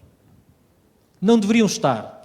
E são doentes, certamente, que vão ser readmitidos mais cedo ou mais tarde nos serviços de urgência, porque, na prática, dentro do hospital perderam a sua autonomia, tiveram mais intercorrências e são pessoas que, em termos de risco, vão voltar, certamente, aos serviços de urgência. E não conseguimos ter uma resposta no domicílio, não conseguimos ter uma resposta de natureza social, não conseguimos ter respostas integradas de saúde e setor social a montante, ou, desculpem, a jusante do serviço de urgência. Para concluir, podia estar agora a falar aqui uma hora sobre o internamento. As grandes questões, estamos aqui a falar essencialmente de questões à esquerda do serviço de urgência, centrais ao serviço de urgência e à direita do serviço de urgência. Mas não são um problema do serviço de urgência. O serviço de urgência é um sintoma de uma disfuncionalidade enorme dentro do sistema. E é verdade que há 20 anos vamos discutindo o mesmo e não saímos do mesmo sítio. Mas também é tempo de todos nós não desistirmos e, essencialmente, continuarmos a insistir no óbvio, que é fazer políticas públicas ouvindo as pessoas. E as pessoas que conhecem e as pessoas que trabalham no setor. Porque, caso contrário, e a opção muitas vezes tem sido ouvir os que somos próximos, em vez de ter uma audição plural, nunca chegaremos a bons resultados. E permitam-me uma frase final, muitos de vocês conhecem, de Maslow, que dizia, para quem tem um martelo, cada problema parece sempre um prego. Ora, os grandes problemas que nós temos no setor da saúde nem sempre são pregos. Temos problemas bem mais graves e é importante encontrar soluções inovadoras e muitas delas que já conhecemos e, acima de tudo, colocá-las em prática. Muito obrigado. Muito obrigado. Já começámos esta mesa com um atraso de 20 minutos a meia hora. Se tudo correr como previsto, feitas as contas, terminaremos antes de concluir esse atraso. Portanto, estaremos a tempo. Temos mais 30 minutos, sensivelmente, derrapando um bocadinho, para ouvir as três intervenções que faltam, e é essa a ideia. Eu passava já... Damos um pulo já aos Açores, pronto, como tinha dito há pouco. João Mendonça, enfermeiro gestor do Serviço de Urgência do Hospital do Divino Espírito Santo, em Ponta Delgada. Muito boa tarde. Boa tarde, creio que me estão a ouvir. Sim, 10 minutos. Ótimo. Em primeiro lugar, queria agradecer à Comissão Organizadora pelo convite, em especial na pessoa do enfermeiro Márcio Carvalho, apesar de não o conhecer pessoalmente, mas trocamos breves contactos por via eletrónica. E queria também felicitar e dar os parabéns pela iniciativa. Bom, eu tenho uma curta experiência a nível da gestão do serviço de urgência, são apenas 5 anos, portanto, isso comparado com o resto da plateia, creio que pouco mais conseguirei acrescentar à problemática que tem sido a afluência aos serviços de urgência. Os Açores não tem sido diferente em relação ao nível nacional, temos tido também uma grande afluência ao serviço, tendo em conta a população, neste caso de São Miguel, que é onde o Hospital Divino Espírito Santo sede, uma população de 137 mil pessoas, em que a afluência ronda a média de 330 episódios diários, com picos máximos que chegam aos 450, que é o que tem acontecido nesta última semana, em que tem ocorrido mais afluência. Bom, obviamente que isso, para um hospital em que um serviço foi projetado para 1/3 dessa capacidade, obviamente que os problemas são transversais ao que já foi aqui descrito. O que é que poderei mais dizer? Acrescentando a isso, tem o facto de ser o único hospital e estamos rodeados por mar. Portanto, não temos forma de desviar sequer para outras instituições em caso de maior afluência, como há essa possibilidade em algumas áreas do continente. Em relação aos temas que nos puseram a abordar aqui, realmente o perfil do utilizador abusivo não difere do que é a nível nacional, portanto as situações pouco urgentes ou não urgentes também são grandes, alguns números ultrapassam aquilo que foi descrito e temos neste momento com ordem dos 55% de situações não urgentes ou pouco urgentes, incluindo brancos, e isso realmente espelha a grande dificuldade que tem sido às populações em encontrar solução para os seus problemas agudos, uma vez que cá na ilha, para além do serviço de urgência, que é aquele que está mais à mão, é mais fácil, tem os profissionais com maior leque de competências, tem os métodos, tem os meios de diagnóstico também mais acessíveis. Temos, à par disso, mais 4 unidades básicas de urgência que atualmente só trabalham, eles estão abertos em períodos diurnos, alguns vão até à meia-noite, mas noturnos fechados. Isso foi uma decisão política que aconteceu há sensivelmente uns 10 a 15 anos atrás, que tínhamos essas unidades básicas a 24 horas por dia e, efetivamente, quando houve o fecho, notou-se realmente uma grande afluência ao serviço de urgência. Portanto, isto só prova que políticas de centralizar e de canalizar utentes para o serviço de urgência têm um efeito contraproducente numa tentativa de poupar, talvez, em recursos humanos para manter essas unidades abertas, veio-se a gastar muito mais pelo facto desses doentes irem para o serviço de urgência. Para além disso, temos o problema de grande permanência de utentes dentro do serviço de urgência e isso temos em média 4 a 5 horas de média de permanência, sendo que as áreas médicas e cirúrgicas são aquelas que acarretam mais utentes, chegam até às 6 a 7 horas de permanência. Não podemos culpar só essa permanência só com uma grande afluência de doentes ao serviço de urgência, que contribui, mas também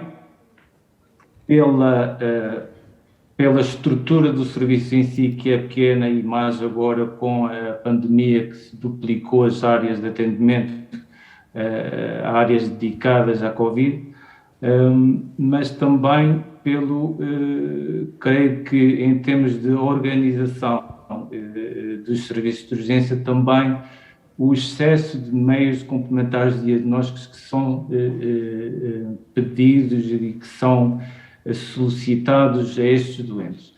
Muitas vezes deparamos mesmo com situações, e quem faz triagem provavelmente deve sentir um pouco isso, de situações que à partida serão pouco urgentes ou até não urgentes, e acabamos por ver doentes a permanecerem dentro do serviço de urgência com excesso de horas, porque foram solicitados meios complementares de diagnóstico que, em suma, provavelmente não teriam sido necessários, inclusive algumas terapêuticas também mais agressivas, que provavelmente com uma simples receita e encaminhamento do doente para o médico de família resolveria.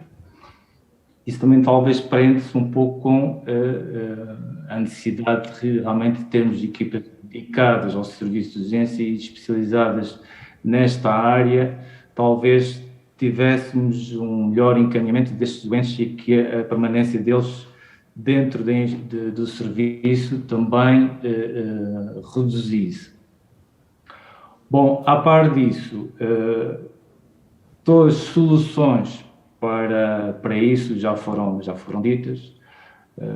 Os cuidados de saúde primários realmente foram menos investidos nestes últimos tempos.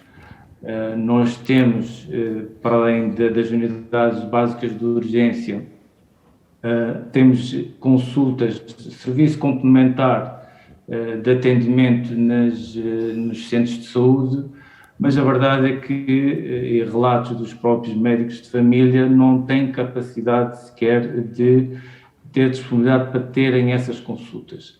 Temos a linha de saúde de Açores, que também faz um encaminhamento, em que a maior parte das pessoas que recorrem ao serviço de urgência não ligam à linha de saúde de Açores. Enfermeiro João, peço-lhe um minuto, por favor, um minuto para concluir. Já vou concluir. E quando ligam, obviamente que a resposta às alternativas são poucas, são as consultas que não estão disponíveis e acabam por endereçar rapidamente para o serviço de urgência.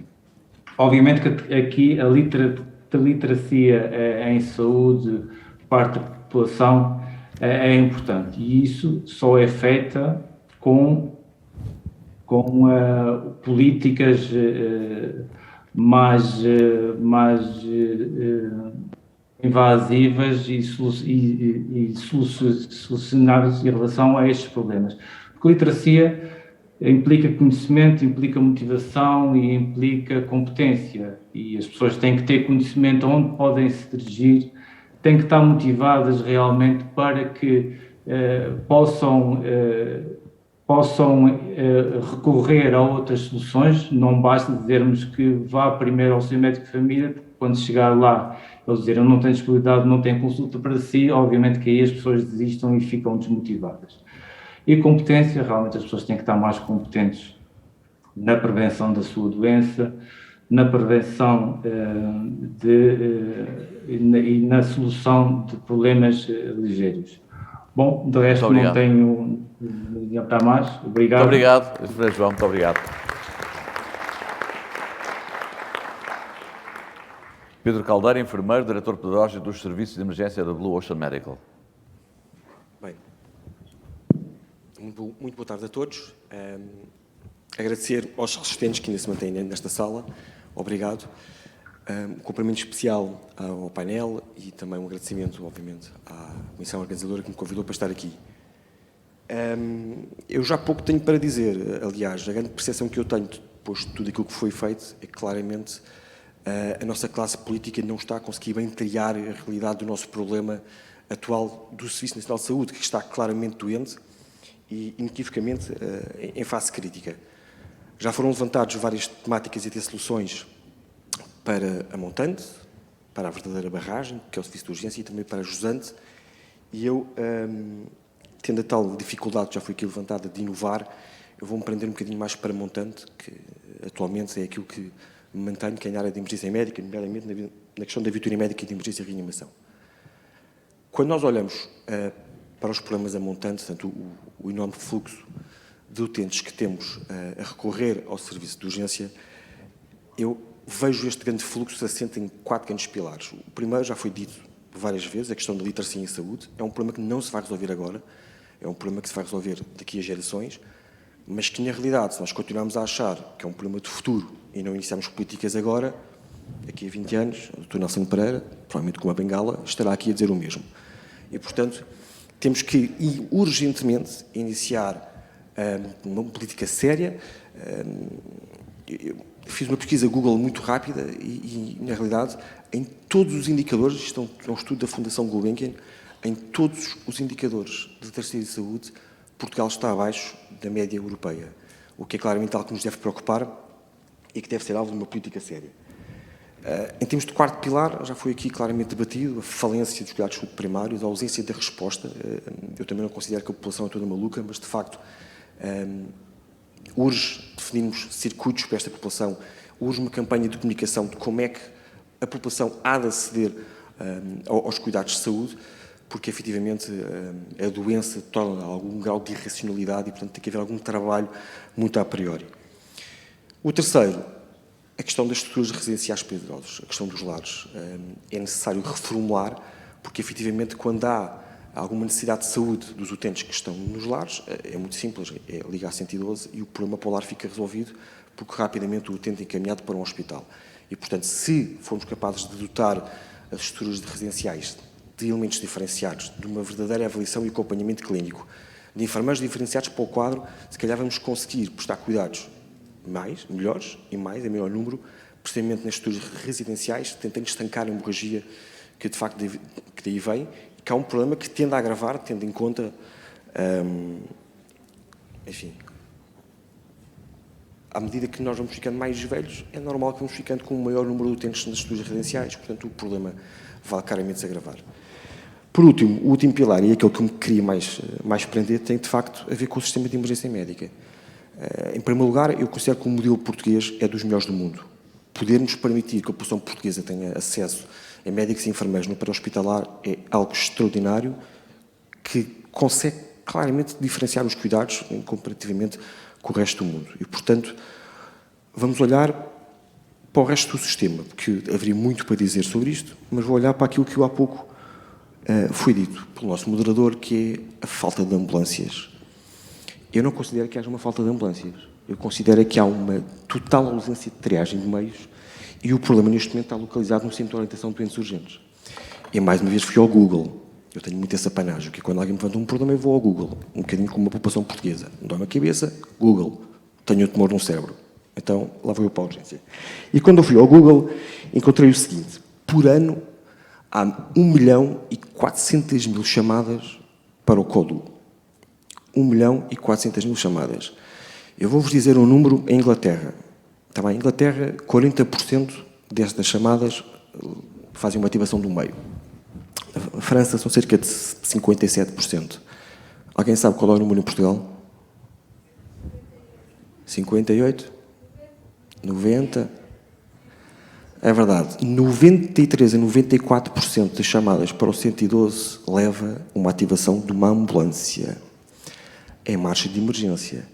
E, portanto, não há um problema de falta de ambulâncias, se me permite, há um problema de gestão, claramente, de ambulâncias, porque, de facto, a triagem não está inequivocamente a funcionar. E depois dizem-me assim, qual é que é a solução? Temos que arranjar uma solução. E, curiosamente, nós olhamos, por exemplo, que foi falado ali há pouco de São Miguel, e essa solução já estava a ser utilizada há alguns anos e com excelentes indicadores.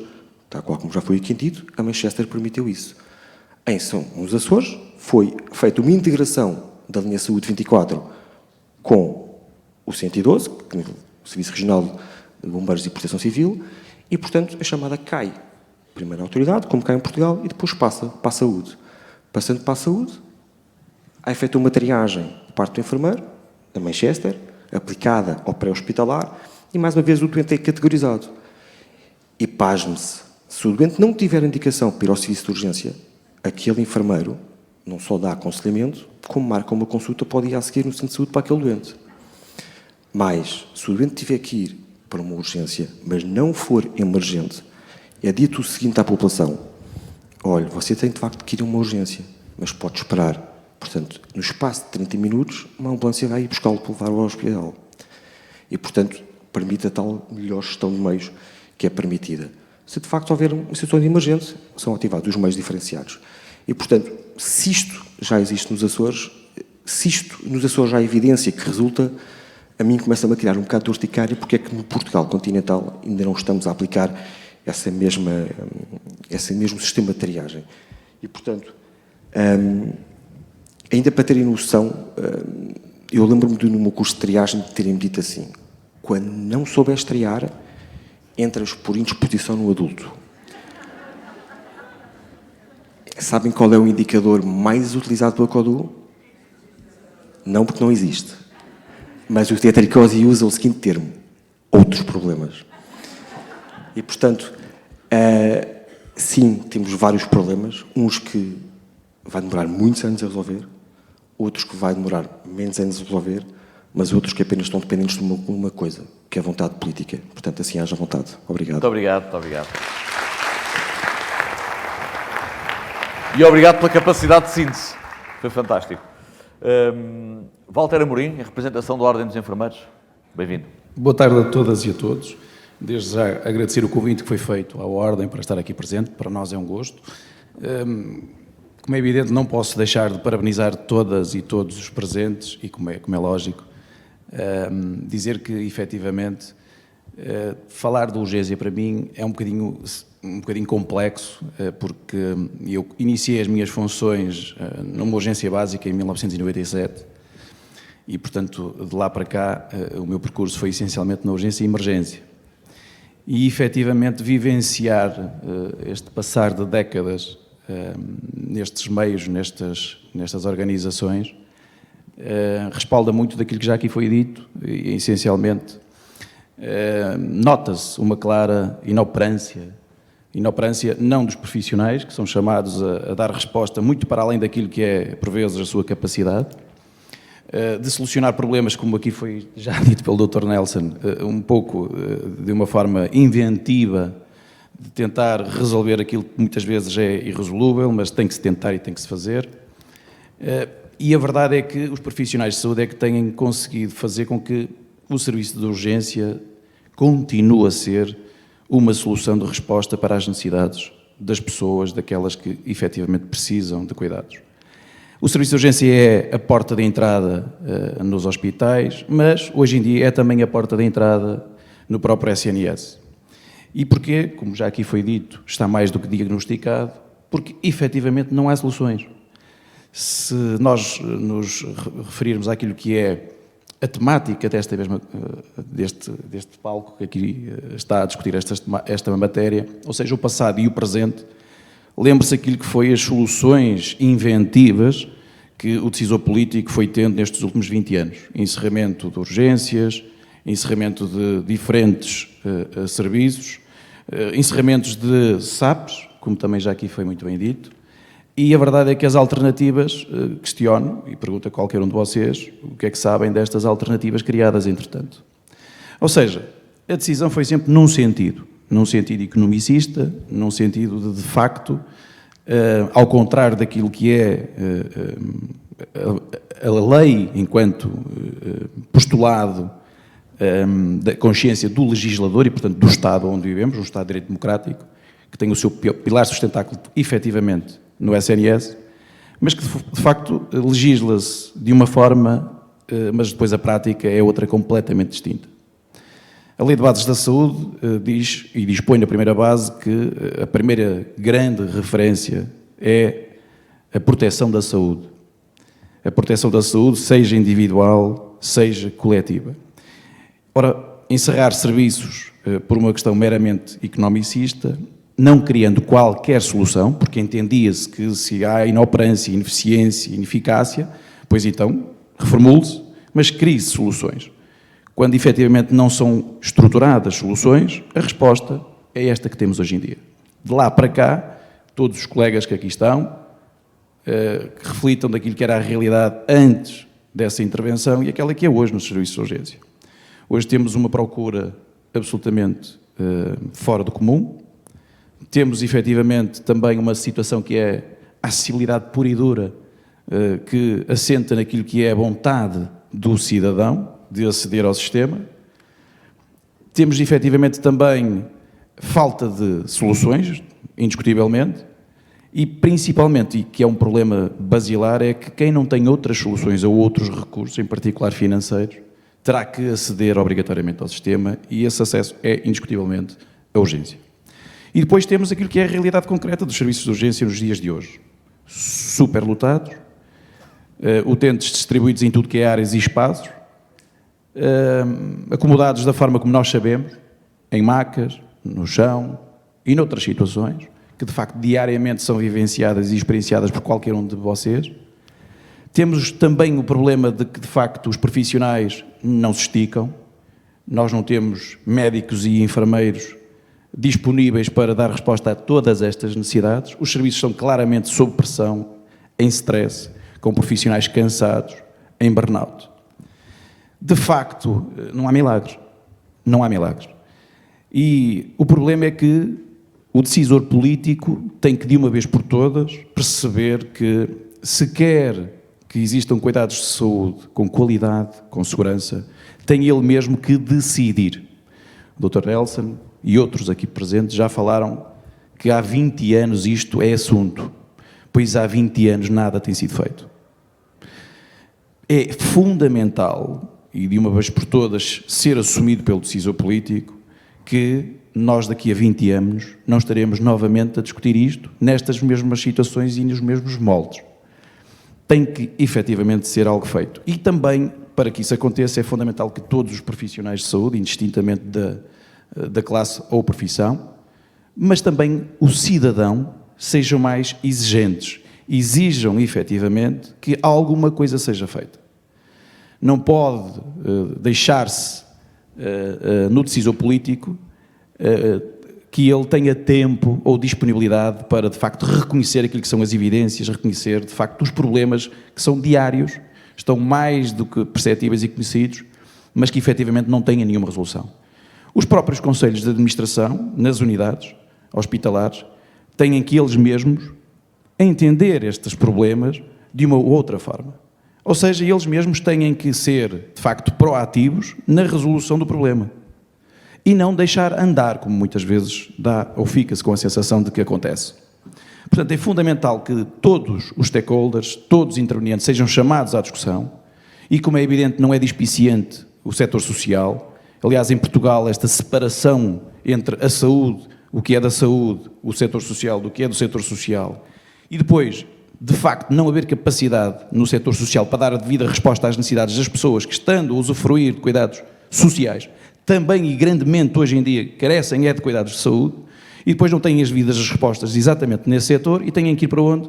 Mais uma vez, para o serviço de urgência. Ou seja, temos problemas a montante, temos problemas a jusante, já aqui foi falado, a gestão de camas, a gestão, de facto, dos serviços, a falta de profissionalização das equipas. Eu tenho o gosto e o privilégio de ter exercido, de facto, na primeira urgência, onde isto foi uma realidade, Hospital São Sebastião e Santa Maria da Feira, onde efetivamente houve um esforço para dotar o serviço com profissionais dedicados, profissionais que de facto davam resposta, que vestiam a camisola, e efetivamente essa é uma solução que se abandonou, ou seja, sempre andar para trás, sempre a caminho do passado.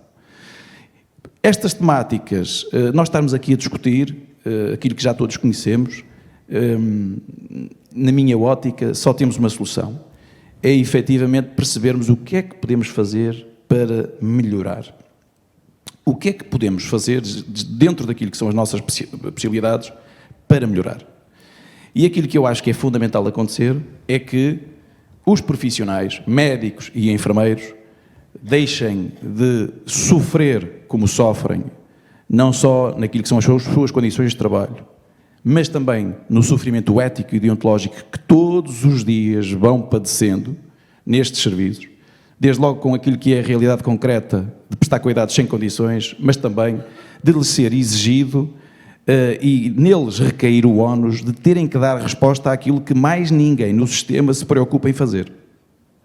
E, portanto, convém que os profissionais de saúde assumam efetivamente a sua quota-parte e comecem eles mesmos a exigir a quem tem a obrigação de resolver estes problemas que se afirme e que de forma assertiva os realizem, façam de facto as mudanças que são necessárias. Nós não podemos continuar a trabalhar médicos e enfermeiros com os horários que trabalhamos, onde de facto não é respeitado o direito individual de cada um de nós enquanto cidadãos e enquanto profissionais, de termos vida própria, vida familiar, vida social, de nos imporem a obrigatoriedade de, mais uma vez, pelos princípios deontológicos e éticos, a ter que ficar sucessivamente, turno após turno, a proteger a vida do outro, como se só nós tivéssemos esta missão. Esta missão é do país, é de todos, em particular, e no caso concreto do SNS, a começar pelo Estado, que de facto deve de ser o garante, deve de ser aquele que fiscaliza, deve ser aquele que financia, deve ser aquele que intervém, deve ser aquele que dá e proporciona soluções e condições para que, de facto, a realidade de hoje... Vou mesmo concluir dizendo que a realidade de hoje não se permaneça no tempo ad eterno, porque, de facto, os profissionais já não aguentam mais. Muito obrigado. Concluímos esta ronda com a casa. António Veiga, enfermeiro, Centro Hospitalar Universitário de Coimbra.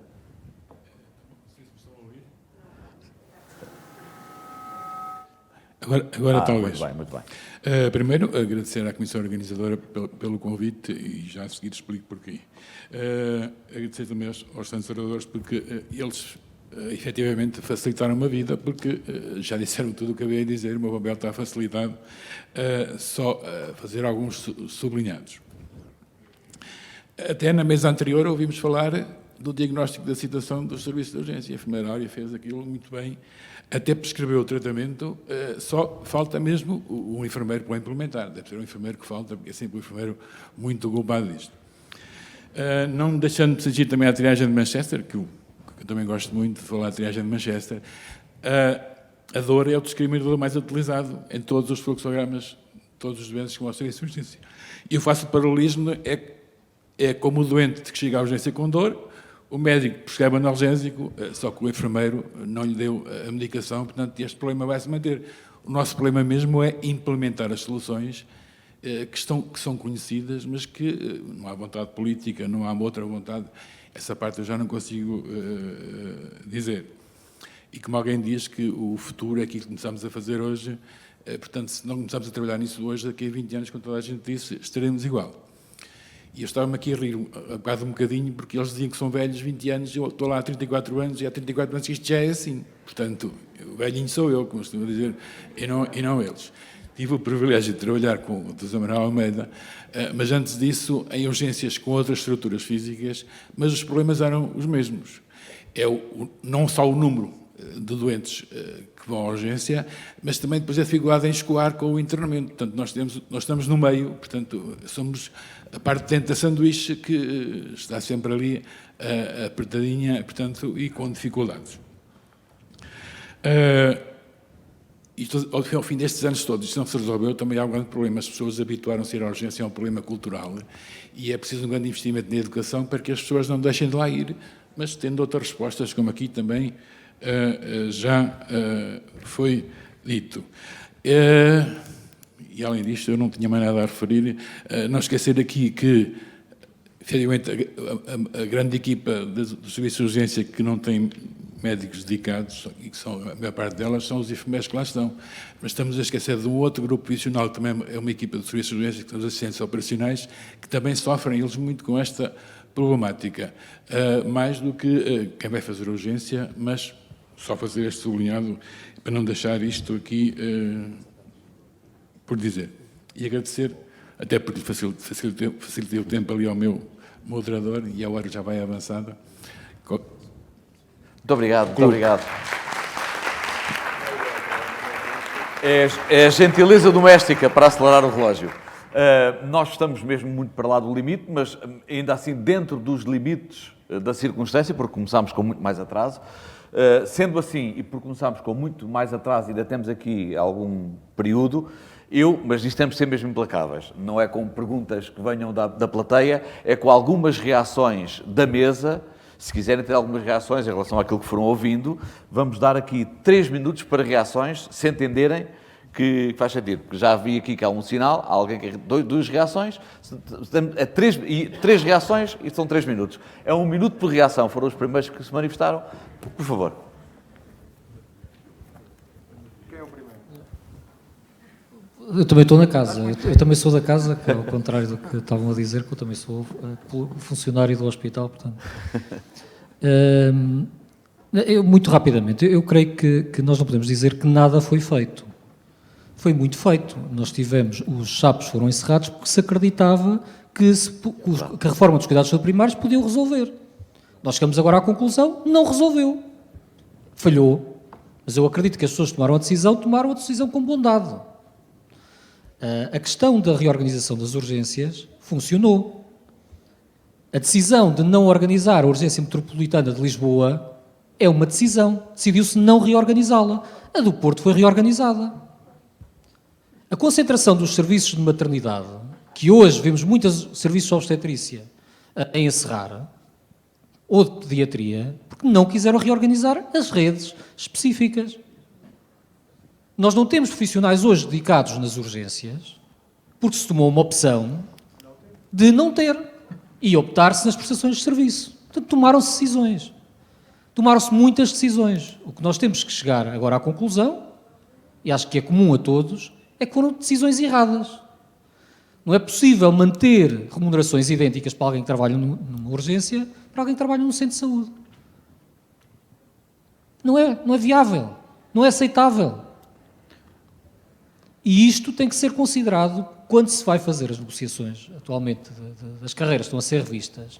E eu espero que até os sindicatos, que geralmente têm uma visão que todos têm que ser tratados a regra e esquadro, consigam ter a consideração que existem trabalhos mais penosos que outros para a mesma profissão. E todos nós temos que aceitar isso. Porque não aceitamos que todos os enfermeiros entrem na carreira, independentemente do local onde exercem, a receber exatamente o mesmo. E aqui não é um problema de progressões de carreira. É porque os serviços são diferentes. As urgências são diferentes, os hospitais são diferentes e tem que existir também possibilidades de discricionariedade, e permitam-me dizer isto, de hospital a hospital. Não é possível manter um sistema a regra e esquadro no todo nacional. É preciso ter autonomia, capacidade de decisão local. Os conselhos de administração não têm qualquer capacidade, qualquer instrumento de tomar decisões efetivas hoje em dia.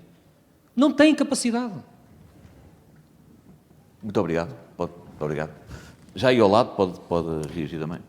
Até para dar uma ideia que esta foi também uma resposta que veio da cadeira do lado, portanto. De facto, quando nós falamos, neste caso, dos enfermeiros e das enfermeiras do serviço de urgência, e eu concordo com aquilo que o Dr. Alexandre estava a falar, aliás, já tínhamos falado disto, a questão dos vencimentos, da igualdade que persiste no sistema, de considerar que todos temos que ganhar o mesmo, quando efetivamente o que devíamos de fazer era reconhecer a diferenciação do exercício, a penosidade e insalubridade do exercício e dos contextos onde se exerce. Hoje verifica-se uma situação absolutamente antagónica com aquilo que é a realidade. Temos hoje colegas nos cuidados de saúde primários que ganham bem mais, muito mais, do que os colegas, por exemplo, que trabalham nos intensivos, nas urgências e nos blocos operatórios. Quando efetivamente todos temos que reconhecer que é precisamente nestes contextos onde se trabalha com maior penosidade, maior insalubridade, com maior stress, com maior cansaço e burnout. E este é só um pequeno pormenor. Nós temos que deixar, de facto, de ter esta visão sectária e tipo quinta, permita uma expressão, sobre as coisas e começar, de facto, a identificar os problemas e arranjar soluções. Como disse o Dr. Alexandre, muitas foram as decisões. De facto, sim, todos concordamos que foram, na sua maioria, muito erradas, para não dizer outra coisa. O que precisamos é, de facto, de decisões que vão no sentido daquilo que os profissionais de saúde, todos, demonstram e dizem. Eu acho que a pandemia ensinou-nos que o que é necessário fazer, neste caso o decisor político, é entregar a quem percebe da matéria a decisão. E eu dou um exemplo de uma modificação que foi relevantíssima para o meu serviço de urgência. Nós propomos uma reestruturação e chamamos uma entidade externa, o Grupo Kaizen. E, efetivamente, com uma intervenção muito superficial, poder-se-á dizer, a verdade é que melhoramos significativamente em procedimentos, em dinâmicas, na orgânica interna do serviço de urgência, com diminuição de tempos de espera, com diminuição, de facto, do acesso e daquilo que é o retorno dos fluxos, e, efetivamente, todos ganharam, não foi só o serviço, foi os utentes. Ou seja, de facto, urge fazer alguma coisa, urge decidir, mas quem, por direito, é que o deve fazer. Muito obrigado. As cadeiras centrais também querem reagir, não é? Todos? O almoço é jantar. Força, força. Sou eu? Está a funcionar? É muito rápido, eu só vou... para já saio daqui com uma sensação mista de ter voltado a casa por um lado e eu levo daqui um currículo de insucessos meus também, que é uma coisa bestial. Eu só vou fazer referências, e essas referências é para ver se me voltam a convidar. Estou convencido que algumas pessoas já devem estar arrependidas, mas eu vou tentar. A indisposição do adulto não é apenas para quem não sabe triar, eu agora estou a defender a minha ideia, é porque a indisposição do adulto, se for levado a sério, reflete bem a procura que nós temos. É porque são pessoas que aparecem lá com comorbilidades e ninguém sabe muito bem a razão pela qual lá vão. E nem eu, muitas vezes nem eu. Isto é só uma chamada de atenção. Em relação aos chapos, vou dizer o seguinte, eu também tenho minha cota parte nisto. Aliás, nós trabalhámos com a Unidade de Medição dos Cuidados Primários e também com o INEM, penso eu, na altura, e foi decidido encerrar os SAPs, não é por nada, não era apenas para criar alternativas. O SAP por si só era perigoso e era ineficiente, porque tirava gente às consultas dos cuidados primários. Relembrar hoje o SAP é só para dizer o seguinte, todos nós lhe devemos o papel histórico que desempenharam, num determinado contexto, mas... o fim foi bom porque foram criados os SUB. Apenas uma chamada de atenção, não é serviço de urgência básica, a urgência não é básica, o serviço é que é básico. Aquela urgência foi criada de proximidade para emergência médica. Portanto, não é um serviço de urgência básica, é um serviço de urgência básico. E esta faz toda a diferença, apesar de todos os dias ouvirmos na televisão, e desta vez já não sou eu, que é bom sinal. Depois, dizer também outra coisa. Quando eu falei das autorias, é um instante. Quando eu falei, depois, estes são tudo motos para me voltarem a convidar, se quiserem, que é, nós auditamos o serviço de urgência e somos sistematicamente criticados a montante jusante internamente, com o velho aforismo, é o serviço de urgência, esquecendo que quem está de serviço de urgência é o hospital, nós só somos o braço armado. E quando eu falei da auditoria que nós fazemos, é porque talvez não fosse mal auditar a atividade da gestão e dos serviços de internamento, como muito bem disse o Dr. Alexandre. Isso não acontece. E, finalmente, um repto. Nós estamos todos aqui a falar de doença, efetivamente, e quem governa a nossa vida, também nos serviços de urgência, é um Ministério, curiosamente chamado Ministério da Saúde. E nós somos sistematicamente confrontados a estar a discutir a doença. Quando me quiserem convidar para falar sobre literacia e promoção, também estou disponível, porque tenho trabalhado arduamente na questão da literacia e da promoção. Muito obrigado. Dr. Nelson também creio que queria... Sim, se puder ser então. Temos 5 minutos até fechar a loja. Vou ser brevíssimo. Dentro deste meu desalento e desta rezinguice de quase velho, também gostava de deixar uma última palavra para dizer que nós estamos muito melhor do que há 20 anos atrás. Os cuidados de saúde em situações urgentes e emergentes são hoje incomparavelmente melhores do que há 20 anos atrás.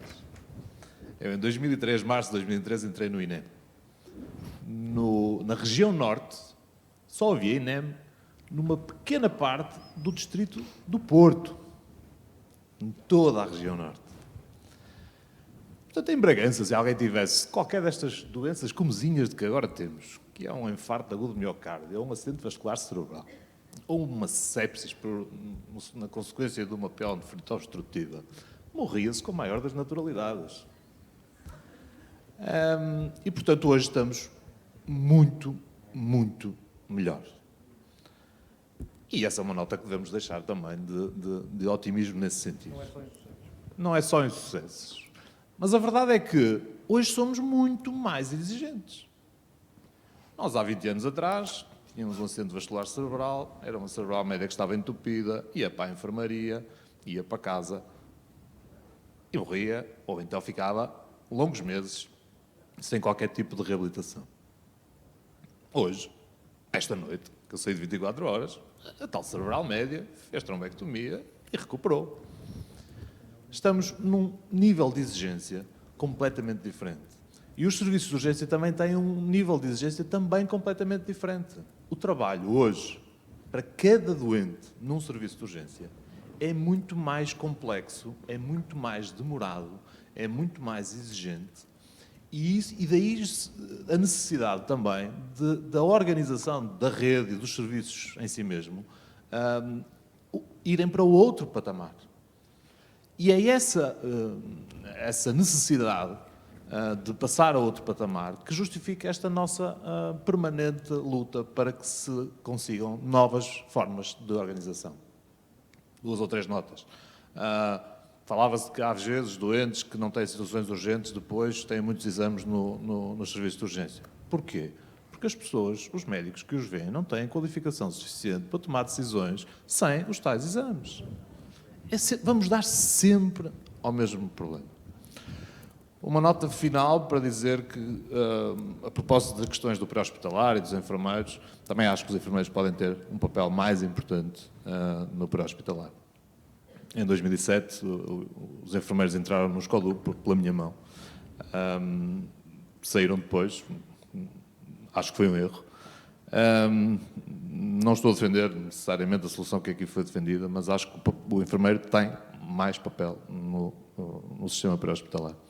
E acho, e para terminar, sobretudo, que há necessidade, de facto, de uma articulação. Nós temos os sistemas perfeitos no sentido da sua concepção. Nós temos cuidados de saúde primários, nós temos cuidados hospitalares de qualidade, nós temos um INEM, um sistema, de facto, muito bom na sua concepção. Temos um SNS 24 muito bom na sua concepção, mas falhamos na qualidade e na qualificação das pessoas que trabalham em cada um deles, na capacidade de auditar os sistemas e, sobretudo, na relação entre os sistemas. Porque este exemplo que deram nas Açores, e que eu até desconhecia, de identificação de um problema e consulta no dia seguinte, à hora X, com o Dr. Y, isto é que tem que acontecer. E os sistemas têm que ser capazes de enviar os doentes de um player para outro player em função da real necessidade de cada um. E isto não acontece. E vai sempre dar ao serviço de urgência. E esse é que é o grande problema, e é aqui que nós podemos, de facto, fazer a grande transformação nos próximos anos. Muito obrigado. Já esgotámos o tempo, mas telegráfico. Eu acabei por não olhar para o ecrã e perceber se o Atlântico queria também falar, mas agora estamos mesmo com o tempo esgotado. Peço desculpa aos Açores e à Madeira. Está bem? Querem concluir aí? Muito rapidamente, não telegráfico mesmo. Nem queria... Bem, eu não me sinto todo com autoridade para concluir, isso deixarei para si, mas eu não poderia deixar de intervir com uma coisa, que é, não são o modelo de vencimentos do USF que estão errados, somos nós, que estamos nos hospitais, pronto. E, efetivamente, a diferenciação também existe nos cuidados de saúde primários, é diferente, e se hoje estamos aqui, eu sem máscara, vocês com máscara, é porque também eles foram muito bons no processo de vacinação, e estão muito bons em várias temáticas no evento de prevenção e promoção para a saúde. Portanto, não são eles que estão errados, é o nosso modelo de remunerações dos hospitais que está errado, só para responder àquilo que foi dito aqui. Relativamente, e só mesmo para terminar, sobre, e mais uma vez, abraçando aqui uma área que a minha é muito querida, que é de facto a área de emergência médica, urge de facto, olhar seriamente para a questão da triagem, porque nós temos um serviço de SNS 24 com um custo elevado para o governo português e temos os centros de orientação de doentes urgentes com um custo elevado para o governo português. E se nós formos capazes de pôr estes dois serviços a trabalhar em conjunto, não retirar papel a ninguém, mas pô-los a trabalhar em conjunto, procurando sinergias, se calhar até vamos conseguir gerar poupanças para outros níveis. E, portanto, concordo inteiramente com o que já foi dito aqui, nós temos francamente melhores do que há 20 anos atrás, é verdade, mas a inovação também nos obriga a isso, não é? A tecnologia tem vindo a evoluir e cabe-nos a nós ir cada vez mais atrás. E, portanto, já se entrou aqui em várias coisas, eu tento e tendo a ser muito mais objetivo, eu queria dizer uma coisa, que é o serviço de urgência é uma altura que é agora, não pode ser claramente uma resposta para amanhã, mas sim agora. Muito obrigado. E obrigado aos Açores e Madeira. Peço desculpa por esta intervenção final não os incluir. Não prestei atenção se tinham manifestado a intenção de concluir. Até pegando nestas últimas deixas, permitam-me apenas dizer isto. Não podemos, obviamente, ou não devemos tomar a parte como o todo.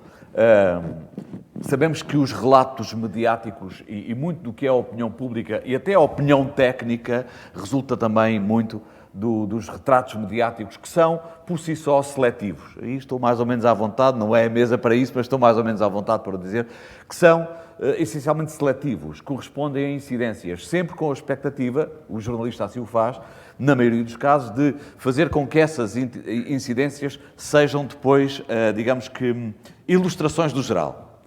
É óbvio, lembrando o que dizia o Dr. Nelson, que estamos muito melhor, mas a exigência é também acompanhada por um maior escrutínio mediático. E é importante que, na área da saúde, como qualquer outra área, consigamos distinguir aquilo que é a realidade concreta daquilo que é a realidade mediatizada ou a mediatização dessa realidade. Porque muitas vezes também o obstáculo à resolução de problemas nasce precisamente deste equívoco, que é a distinção ou a não distinção entre a realidade concreta e a realidade mediatizada. E é importante para vocês, profissionais de saúde, não se deixarem embrulhar pela realidade mediática e estarem amplamente relacionados com a realidade concreta, se me permitem esta expressão. Queria acreditar, enquanto jornalista e cidadão, que os casos que são noticiados são mesmo casos, sabendo nós que qualquer caso, porque se refere a uma vida, é um caso que nos deve fazer refletir para melhorar qualquer serviço, em que circunstância for. Falámos aqui da urgência da decisão política e nós sabemos as tensões entre o que deve ser e o que pode ser, sabemos como é assim, não é? Mas falámos sobretudo de uma cultura e da necessidade de uma alteração cultural. Permitam-me a ousadia de terminar com esta ideia, a cultura de corresponsabilidade, pragmática, concreta, e não apenas aquela que é esvoaçada pelos humores mediáticos e às vezes políticos, já por si também deturpados pelos humores mediáticos. Muito obrigado pelo convite e pela confiança depositada. É uma honra ter moderado esta mesa com estes ilustres convidados e um resto de bom trabalho.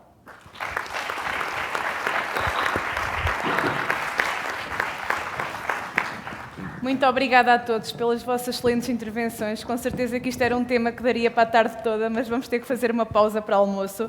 Vamos todos fazer uma pausa e retomamos os trabalhos às 14h45.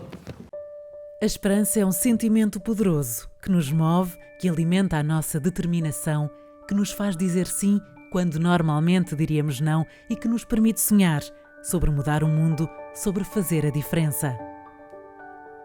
Mas é difícil manter a esperança num momento como o que vivemos, quando estamos no ponto mais baixo, quando temos de trabalhar de formas que nunca imaginámos, colocando as nossas próprias vidas em risco dia após dia, quando nunca nos sentimos tão sós. Mas quando pensávamos que tudo estava perdido, algo aconteceu. Unimos-nos, vimos uma réstia de esperança, enfrentámos a pandemia da Covid-19.